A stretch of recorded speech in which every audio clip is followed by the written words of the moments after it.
শুভ সকাল বন্ধুরা, আশা করি সকলে অনেক ভালো আছেন। মাদার কিচেন অ্যান্ড গ্রাম্য রেসিপি ব্লগে আপনাদের স্বাগত জানাই। বরাবরের মতো আজও একটা নতুন ভিডিও নিয়ে হাজির হয়েছি আপনাদের সামনে। প্রথমে পেঁয়াজটাকে হালকা করে বেটে নিয়েছি। নিয়ে আমি এখানে জিরে গুঁড়ো, ধনিয়া গুঁড়ো, লঙ্কা গুঁড়ো, হলুদ গুঁড়ো আর আদা রসুন বাটা দিয়ে অল্প একটু জলে এটাকে ভালো করে মাখিয়ে নিচ্ছি। আপনারা বরবটি রান্না অনেকেই অনেকভাবে করে থাকেন, একবার এইভাবে করে দেখবেন খেতে কেমন লাগে, তাহলে বুঝতে পারবেন। প্রথমেই আমি এই বরবটি রান্না করার জন্য বড়িগুলো আগে ভালো করে ভেজে নিচ্ছি। বড়িগুলো আমার ভালোভাবে ভাজা হয়ে গিয়েছে। এবারে আমি সবগুলো বড়িকে আমি তুলে নিচ্ছি।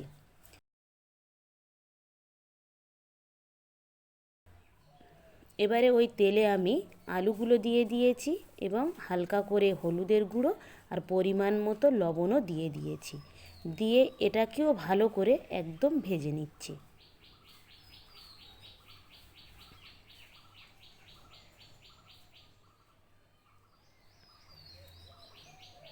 এই আলুগুলোও ভালোভাবে আমার ভাজা হয়ে গিয়েছে। এগুলোকেও আমি ঠিক একইভাবে তুলে নিয়েছি।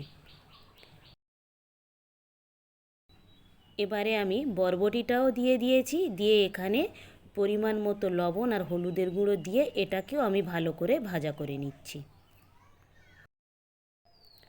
বরবটিটা ভাজার সময় খেয়াল রাখতে হবে, এটাকে বেশি পরিমাণে ভাজা যাবে না, হালকা করে ভেজে এটাকে তুলে নিতে হবে। বেশি ভাজলে বরবটির কালারটা অন্যরকম হয়ে যাবে, তরকারির কালারটা কালচে ভাব চলে আসবে। বরবটিগুলোও আমি তুলে নিয়েছি। এবারে আমি চিংড়ি মাছগুলোকে ভালো করে ভেজে নিচ্ছি।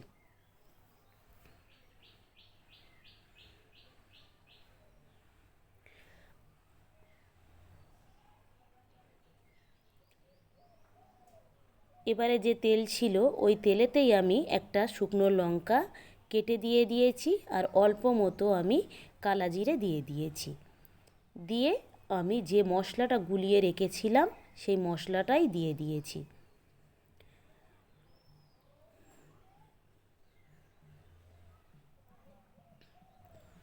অল্প করে একটু লবণ দিয়েছি। লবণটা অবশ্যই আপনারা বুঝে শুনে ব্যবহার করবেন, যেহেতু আমরা প্রত্যেকটা ভাজাতে লবণ ব্যবহার করে ফেলেছি, তাই যাতে বেশি না হয়ে যায় সেই দিকেও লক্ষ্য রাখতে হবে। মশলাটা ভালো করে কষানো হয়ে যেতেই আমি ভেজে রাখা বরবটি আর আলুগুলো দিয়ে দিয়েছি। দিয়ে এটাকে মশলার সঙ্গে ভালো করে আমি মাখিয়ে নিচ্ছি। যেহেতু বরবটি এবং আলু দুটোই ভাজা, এখানে কোনো জল নেই, তাই পুড়ে যাওয়ার সম্ভাবনাও থাকবে বা মশলাটা ধরে যাওয়ার সম্ভাবনা থাকবে। সেই কারণেই আমি অল্প করে একটু জল দিয়ে দিচ্ছি। দিয়ে এটাকে ভালো করে মশলার সঙ্গে মাখিয়ে নিচ্ছি।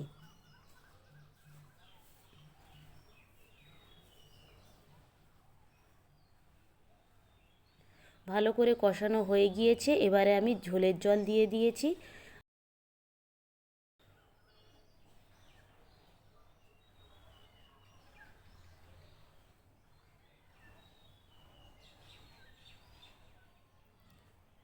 এরপরে আমি একটা ঢাকায় এটাকে ঢেকে দিচ্ছি।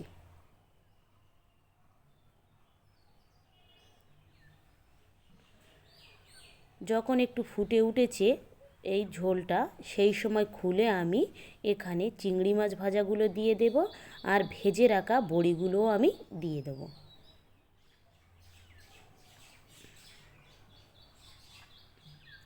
আপনারা অন্য যে কোনো বড়িও ব্যবহার করতে পারেন, তবে সয়াবিনের বড়ি ছাড়া।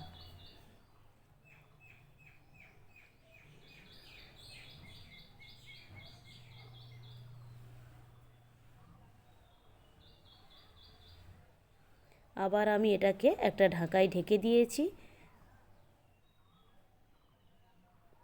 কিছুক্ষণ পরে এটা খুলে আমি একটু নাড়াচাড়া করে নিচ্ছি এবং উপর থেকে একটু গরম মশলার গুঁড়ো আমি দিয়ে দেব।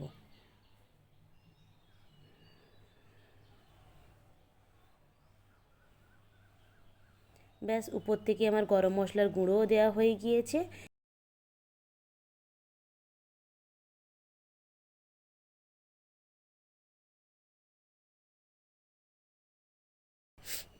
একটুখানি ঢেকে রেখে আবার এটাকে আমি নামিয়ে নেব। ভিডিওটা তাহলে এখানেই শেষ করছি। ভালো থাকবেন, সুস্থ থাকবেন, আর ব্লগটি কেমন লাগলো অবশ্যই জানাবেন। ভালো লাগলে একটা সাবস্ক্রাইব করে দেবেন। দেখা হবে পরবর্তী ব্লগে।